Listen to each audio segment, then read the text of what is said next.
Hey everybody, this is Ronry as always. I am highly tempted to sleep all day and go to bed now.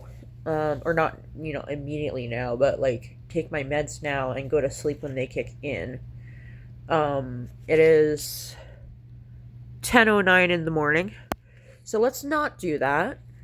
Um, let's not ruin all that hard work that we have put in to getting on a daytime schedule with delayed sleep phase disorder and non 24. Um, but anyway, um, I'm crying happy tears.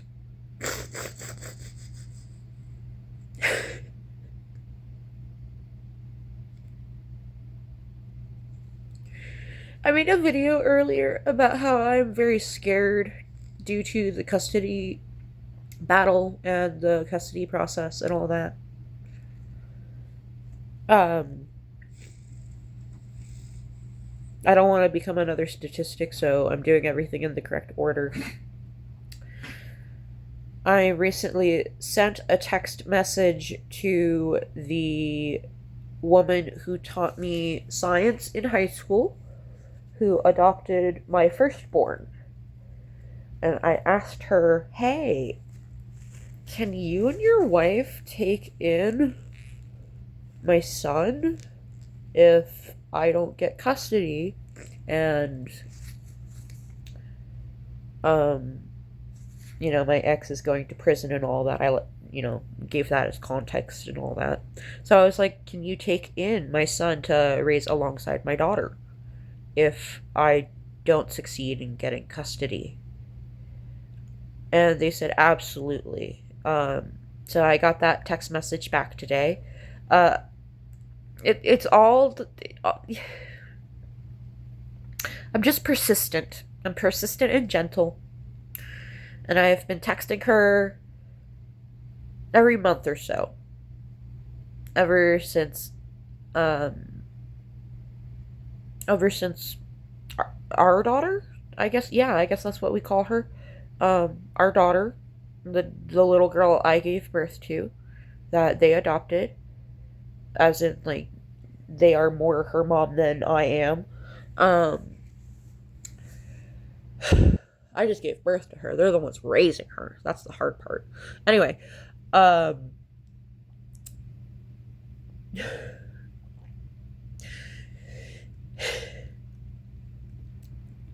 I've been texting them since she turned 4 in January.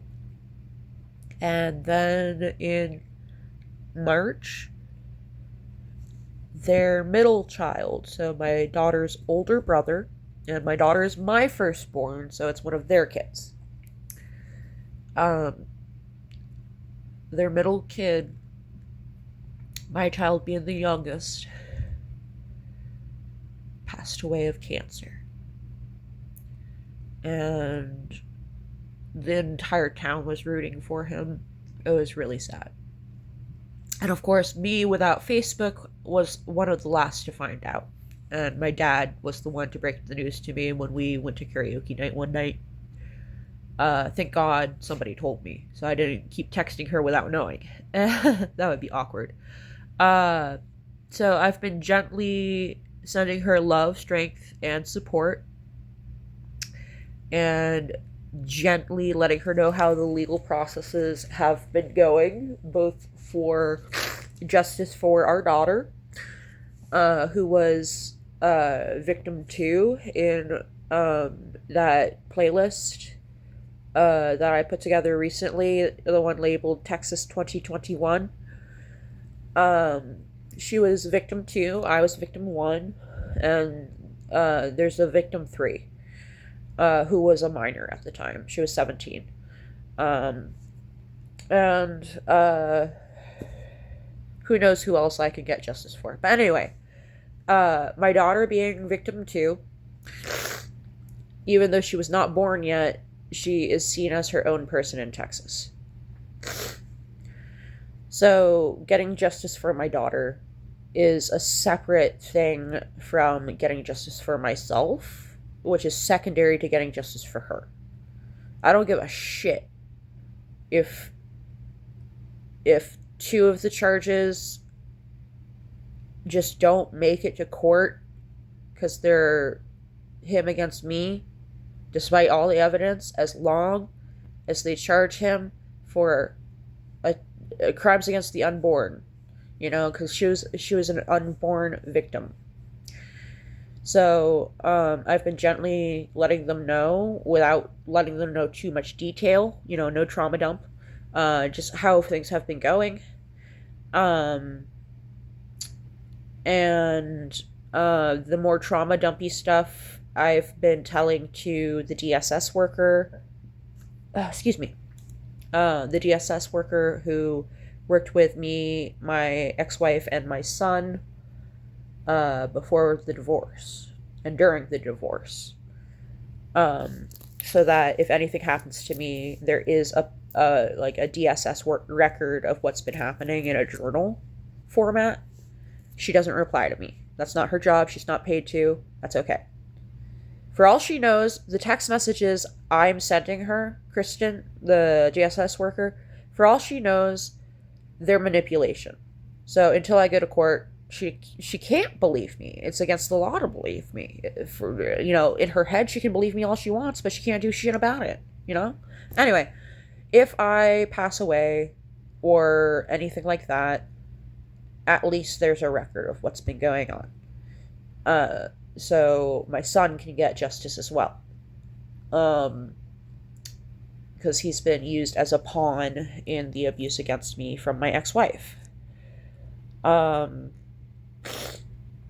So to hear that if A, anything happens to me, and B, if I by sheer bad luck manage to not get custody, let's say, I don't know, somebody throws acid on my face tomorrow and I relapse on alcohol because of it. Just like freak accident of God, whatever you want to call it, happens and I spiral or die. It's taken care of. So I'm very happy. I hate that I'm in this situation, but I'm so relieved.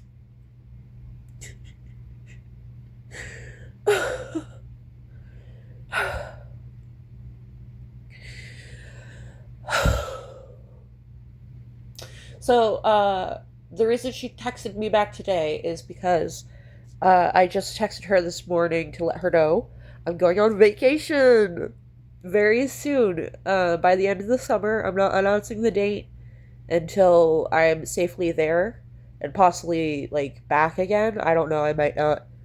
I don't know.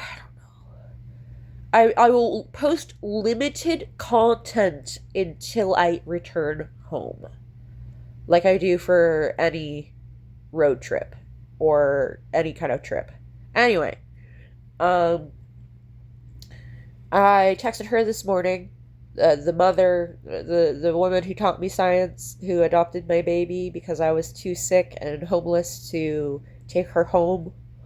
And I knew deep down, no amount of money and no amount of housing and no amount of stability would change the fact that I was not the right person to raise her. And I needed to find a better mommy and mommy, or daddy and daddy, or ready and ready, or mommy and ready, or daddy and ready. I needed to find a queer couple who was okay with Muslims and okay with mixed race children. I just had to find somebody, and my science teacher from high school took her.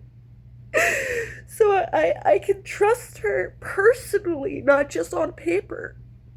It's a personal relationship I built as a child with this person.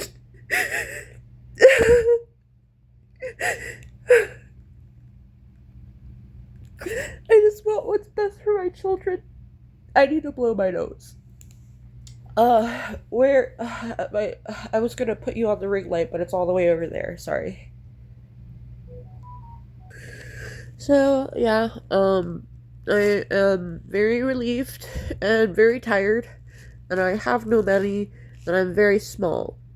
So I'm sure you can imagine my plight. And,